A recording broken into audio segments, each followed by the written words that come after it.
Okay, guys, so for our reading from here until May, we are going to be working on reading passages, reading them, and answering questions, and some of the strategies we can use to help us find our answers.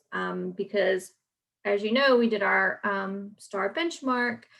What was on our benchmark are questions and passages that you will see on a real STAR test. And so I really want to practice, and all of third grade is doing this practice passages. During Zoom time, we're going to be looking at different types of passages and just kind of really looking at them deeper and asking questions and looking at what we notice to um, help us understand what we're reading and how to answer some of these questions. So today and tomorrow, Monday and Tuesday, we are going to be using the passage Hannah's Horrible Day. Um, there are 8 questions. We're not going to answer all 8 questions today. We're going to read the passage today, answer 4 of the questions. Tomorrow, we'll reread the passage and answer the other 4 questions. So make sure you have the handout that says Hannah's Horrible Day. Okay, and so guys, it's really important that you're just not just copying what I'm doing, but you're actually listening and understanding and focusing on what we're talking about. Okay, so we're going to start reading Hannah's Horrible Day. Dad, why do I have to paint? Asked Hannah. Why can't Andy help? Hannah, Andy is too young, Dad said as he popped the lid off the paint can. Besides, we both know you're a great painter. I wanted to go to Sally's today, she said. She hoped the frown on her face would convince Dad to let her go. I'm sorry, honey. You know we were painting the upstairs hall today, he said. I need your help. I have to leave for a little while to take your kitten to the vet. Okay, Dad, she sighed. She knew she was stuck. Painting walls, yuck, she thought. She had known the chore was coming, but she had tried to ignore it. I already painted the walls with primer. Also, put an old sheet down, but be I also put an old sheet down, but be careful not to drip on the carpet, Dad said. Dad poured the paint into a big tray. He said, make strokes up and down, like this. Be careful not to drip. He took the roller, making long strips. Remember how we looked up how to paint on the internet? I'll leave that website on the computer screen. That way you can look at if you need to. She sighed. Hannah did not want to paint. She did want to help Dad, though. It should not take more than an hour to finish. I'll be back soon, Dad said. He handed her the roller and went down the stairs. Hannah sighed again. She checked the website on the computer to see if she remembered everything it had shown about how to paint. Then she began painting. She wished again her little brother were older so she did not have to do everything. Here's the website, paintadvice.com. Home, contact, log in, sign up, share with your friends. If you are looking for advice on painting, then look no further. Here at paintadvice.com, you can find helpful tips on inner and exterior painting techniques. You can find reviews of painting products. You can even contact professional painters in your area. Featured videos, how to clean your brushes, how to clean up spilled paint. Should you use latex or oil-based paint? Which brush is best? Tips for painting inside, outside, industrial/commercial, auto, reviews, product, services. Find a professional painter near you. Color World Paint and Supplies. Color World for superior quality and coverage. So this is the actual website. Soon Hannah needed a break. She went downstairs to eat a snack. She was eating when a sound made her jump. Andy's dog, Decker, began barking and running through the house. He followed hot on the heels of her cat, Mandy. As the pair ran upstairs, Hannah suddenly felt scared. The paint was in the middle of the hallway. No, Decker, no, she screamed, running for the stairs. It was too late. Through the railing, she saw Mandy round the corner. Mandy leaped over the paint. Decker, though, was not quite so graceful. He ran through the paint tray with all four paws. He knocked the paint can on its side. The paint splashed through the railings. It ran down the stairs like a long blue river. Decker, no, Decker, no, Hannah yelled. Decker was surprised by her yell. He knew he was in trouble. He headed for his safe spot under the couch. He boarded towards the stairs. He bounded towards the stairs. Paws blue with paint. Hannah screamed and ran. Andy ran inside as Decker crawled under the couch. Hannah, how did the paint get all over the place? Her eyes filled with tears. Your crazy dog ran through the paint.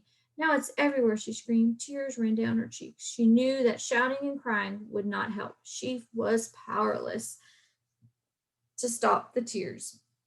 She did not know what else to do. Hannah and Andy looked at the mess. Paint dripped in big blue drops from the second floor to the first. Decker's paw prints marked his trail. Andy, help me before Dad comes home, Hannah cried. Then something horrible happened. I'm home, Dad yelled from the garage. How's it going, Hannah? He said as he walked around the corner. Suddenly he stopped. The room grew quiet. Dad stood still. He looked at the pool of blue paint. He looked at the drips from upstairs. One drip landed on his shoulder. Hannah cried loud. Daddy, I'm so sorry, she cried, throwing her arms around him. It was Decker's fault. He chased Mandy through the paint. He knocked over the paint can. She sobbed on his shoulder. After a minute, he shrugged his shoulders. He said quickly, No, Hannah, it's not Decker's fault. It's mine. I should have stayed. I know it was an accident. We'll clean up before Mom gets home. Even me, Andy said loudly. Even you, Dad said. You're old enough to help. At that moment, Hannah loved her dad more than she ever had before. So that was a crazy kind of story. Poor Hannah. She did not realize that was going to happen. So one of the first things I want us to do is I want us to underline the title of our story, Hannah's Horrible Day. Okay, and I want us to think about, as we read this, what type of story was this? This was a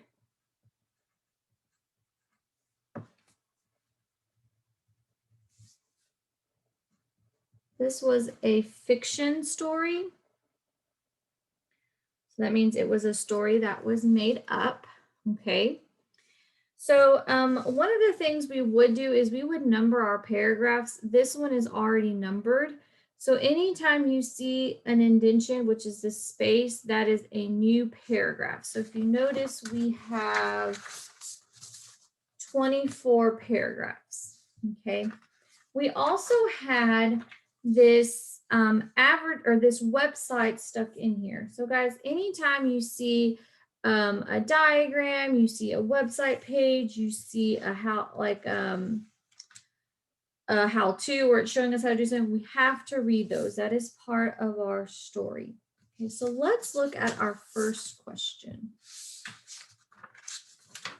Our first question says, number 1, in paragraph 17, the word powerless means.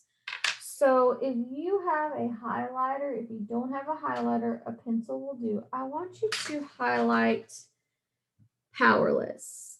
So this is what our question is asking us. It wants us to know, what does the word powerless mean?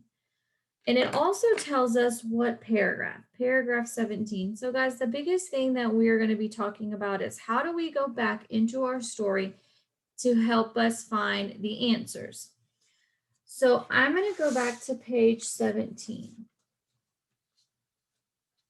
It says right here in this sentence, she was powerless to stop the tears. She did not know what else to do. So I'm going to highlight the sentence where it says she was powerless to stop the tears. So she cannot stop these tears coming down from her face. I also want you to think about this word has a prefix, powerless. So our prefix is less. So let's think about, what does the suffix less means? I want you to think about that for a little bit.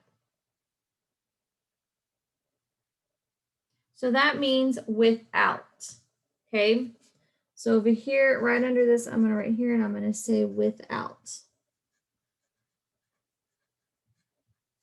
So let's look at our answer choices. A, extra strong. So we know that less means without, so that cannot be our answer. Without control. She's powerless. It says she was powerless to stop the tears. That means she has no control over that. So that could be our answer. With too much energy. No. Very happy. No. So our answer choice is B, because we know that the suffix less means without. So it's really important that we understand what prefixes and suffixes mean, because if you notice, just by knowing what less means, it helped us understood what that meaning was. So powerless means you can't control it. You're powerless. You have no control over things. And then I'm going to show you how to mark where we found our answer. So we kind of found our answer in paragraph 17. So I'm going to put a P for paragraph dot 17, because that's what paragraph helped me find the answer. Okay. Now let's look at number 2. If you wanted to learn more information about Hannah's mom, what would be the best question to answer? So I want to know the best question. So which one of these would be the best question about Hannah's mom? So we want to know about Hannah's mom and the best question. Now, does it talk about Hannah's mom in the story? No. Well, it does talk about Hannah's mom. What did it say? Let's go back to paragraph, actually right here. Right here in paragraph 21, it says, we'll clean up before mom gets home. So we know that mom is not home. So what question could we ask about her mom? What color paint did Hannah's dad buy for the hallway? Does that have anything to do about Hannah's mom? No. Where is Hannah's mom during the day? We know she's not home. That's probably a good question to ask. Where is she at? Where was Annie when Decker spilled the paint? Does that have anything to do with Hannah's mom? No. Who made Hannah's snack? Does that have anything to do with Hannah's mom? No. So my answer is G, because we know that Hannah's mom is not home. We can ask, where is Hannah's mom? So paragraph 21 helped us answer that question. Okay. Let's look at number 3. Ooh, this is a big diagram. It says, look at the story map. So this is a story map. This story map is showing us who our characters are, Hannah, Andy, and Dad. The setting. Where did it take place? At Hannah's house, and when? The daytime. Here it talks about the problems. The problem in our story was Andy's dog makes a mess by spilling paint while Hannah is trying to help Dad. Okay, so this is our problem. Now it's telling us the events that happened to lead up to our solution. Okay, so we know this is the problem. What happened? What events leads up to our solution? So Hannah learns she has to paint the hallway while Dad goes out. Event number 2, while Hannah is taking a break, Andy's dog chases her cat through the hallway. Andy's dog steps through the paint tray and spills paint, making a mess. Dad comes home before Hannah and Andy have a chance to clean up the mess. What is the solution to the problem? So which of the following best completes the story map? So remember, the problem was Andy's dog makes a mess by spilling paint while Hannah is trying to help Dad. So what would be our solution?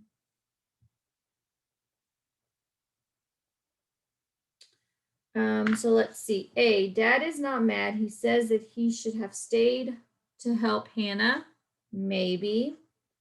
Because when we go, let's see, Dad comes home before Hannah and Andy have cleaned up the mess. So let's find that in our paragraph.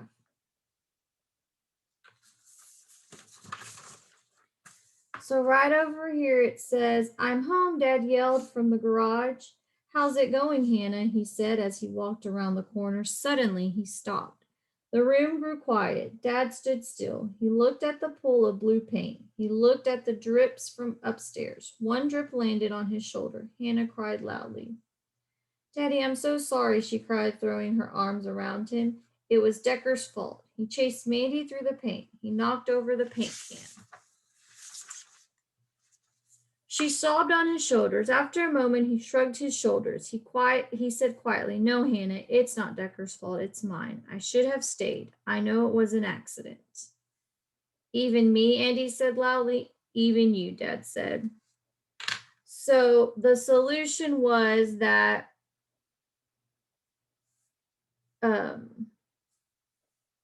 he said that it was his fault and that it was his fault and that he should have stayed home. Okay. So yes, Hannah cries as a drip of blue paint lands on Dad's shoulder. Is that the solution? No. That's something that happened in the story. Decker knows he's in trouble. He runs to his safe spot. Did that solve our problem? No. Hannah wishes Andy was older so he could help her more. Does that solve the problem? No. So my answer is A. And the paragraph that helped me answer that was paragraph 21. Okay. So let's look at number 4. What does the word primer mean in paragraph 7? So I want to know what the word primer means, and I'm going to look in paragraph 7. So let's look at paragraph 7.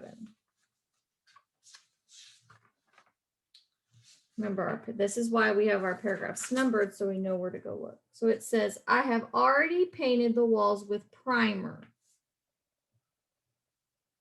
So he's already painted the walls with primer. Okay, so we know that primer is something that goes on the wall because it says I already painted the walls with primer. So let's see if we know what that means. Let's look at our answer choices. A short piece of writing. Nope, because it talks about painting the walls, so no. Something used to start an explosion. No. A book used to teach children to read. No. A first layer of paint. Yes. Because it says over here, I already painted the walls. So we know he's going to paint the walls a different color. We know that the color was blue, but it says right here, I already painted the walls with primer. So we know that that is the first layer of paint because she's going to go back and do a color on there. So paragraph 7 helped us answer this question. All right, guys, so that is all for today.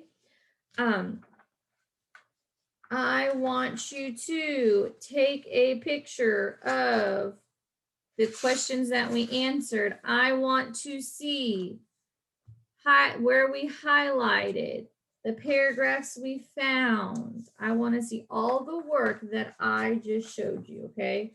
So all you need to do is show me questions 1, 2, 3, and 4, okay?